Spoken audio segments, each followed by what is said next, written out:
আপনারা হয়তো জানেন সামনে হোলি, এই হোলিতে আমরা গ্রামগঞ্জে বাজারে হয়তো আনন্দ করি, রং খেলি এবং দেখা যায় রং যদি বেড়ে যায় আমরা সেই রংটা অবলা প্রাণী পতঙ্গের গায়ে ছিটিয়ে দিই। তাই প্রত্যেকটা মানুষকে অনুরোধ করব, এই অবলা প্রাণী পত কুকুর রাস্তায় ঘুরে বেড়ায়, আপনারা যেন ওদের শরীরে রং দেবেন না। এবং ওদের শরীরে যদি রং লাগে ওরা বেশিরভাগ জিভে করে চাটে, কিন্তু ওদের শরীরের মধ্যে ইনফেকশন হয়, অবলা প্রাণীটা গোটা শরীরে তো ক্ষত হয় এবং আস্তে আস্তে প্রাণীটা মারাও যেতে পারে। এবং আমরা প্রত্যেকটা মানুষ অবলা প্রাণী পত কুকুর এদের দেখার মতো কেউ নাই, একমাত্র যারা পশু প্রেমিক অবলা প্রাণী পত কুকুরকে ভালোবাসে তারাই দু মুঠো খাবার এবং একটু জল দিয়ে, এবং পত কুকুরকে আমরা সমাজে দু চারটে মানুষ আছে খাবার তো দেয় না, কিন্তু অবলা প্রাণী পত কুকুরকে মারে। তাই প্রত্যেকটা ভাই আপনারা এই অবলা প্রাণী পত কুকুর এটা দেখার মতো কেউ নাই, আপনারা হোলিতে আনন্দ করবে এবং যদি রং বেড়ে যায় তাহলে অবলা প্রাণীর গায়ে ছিটাবেন না। এবং ওদের শরীরে যদি রং লাগে আস্তে আস্তে ওদের শরীরে ইনফেকশন হয়, ক্ষত হয়ে যায় এবং এই প্রাণীটা হয়তো মারাও যেতে পারে। তাই এই সামনে গরম পড়ছে, প্রত্যেকটা ভাইকে ও বোনকে অনুরোধ করছি আপনারা বাড়ির সামনে একটু অবলা প্রাণীর জন্য একটু জল রাখবেন, তাহলে প্রাণীটা খেয়ে বেঁচে যাবে। আমরা প্রত্যেকটা বাড়ি হয়তো বাড়ির খাবার যদি বেড়ে যায় আমরা বাড়ির মধ্যে ক্যারির মধ্যে করি এবং ডাস্টবিনে ফেলে দিই, কিন্তু অবলা প্রাণীর সেই খাবারটা নষ্ট না করে যদি বাড়ির সামনে যদি আপনি দেন এবং সেই প্রাণীটা খেয়ে বেঁচে যাবে। তাই প্রত্যেকটা ভাই স্কুলে ভাই বোন যারা আছে বাড়ির খাবার যদি বাড়তি বেঁচে যায় আপনারা ফেলে দেবেন না, ডাস্টবিনে দেবেন না, অবলা প্রাণী পত কুকুরের জন্য বাড়ির সামনে একটু দেবেন, তাহলে প্রাণীটা খেয়ে বেঁচে যাবে।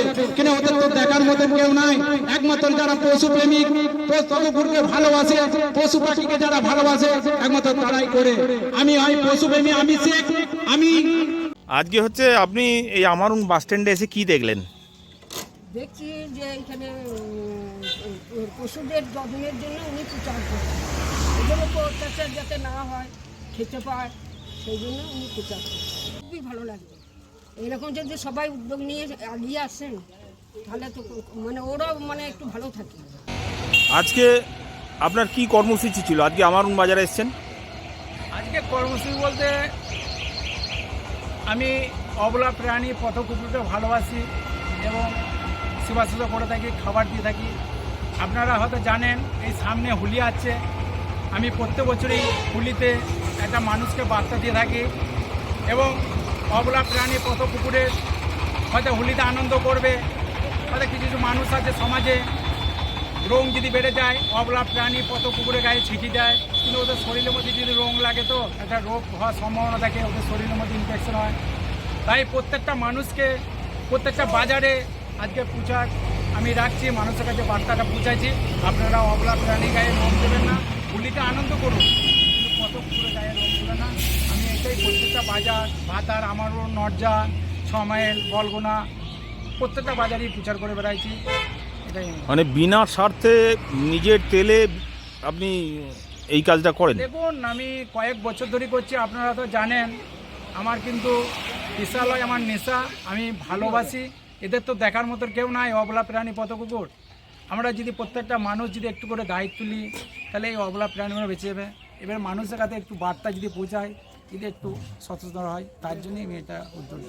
আর কি কাজ করেন পাশাপাশি? পাশাপাশি কাজ বলতে ধরুন আমার একটা দোকান আছে এবং সেই দোকানে থাকি, আমার একটা ছোট্ট ঘুমটি আছে মুরাদপুর বাজারে। আর এই মানসিক ভারসাম্য বাজারে গেলে মানুষ ঘুরে বাজারে গেলে তার জন্য সেবা শুশ্রূষা করে থাকি। সেবা বলতে তার পরিষ্কার পরিচ্ছন্ন করে নতুন জামা কাপড়, তারপরে এই পথ কুকুরদের মানুষ আমাকে ভালোবাসে, আজকে ভালোবাসছে বলে হয়তো মানুষ আমি কাজটা করতে পারছি, উৎসাহিত দেয়, এটাই আমি খুব আনন্দিত, সম্মান, এটাই আমি তার জন্য আমার খুব ভালো। কি নাম? আমার নাম আমির শেখ, পশ্চিমবঙ্গ, আমার বাড়ি হচ্ছে।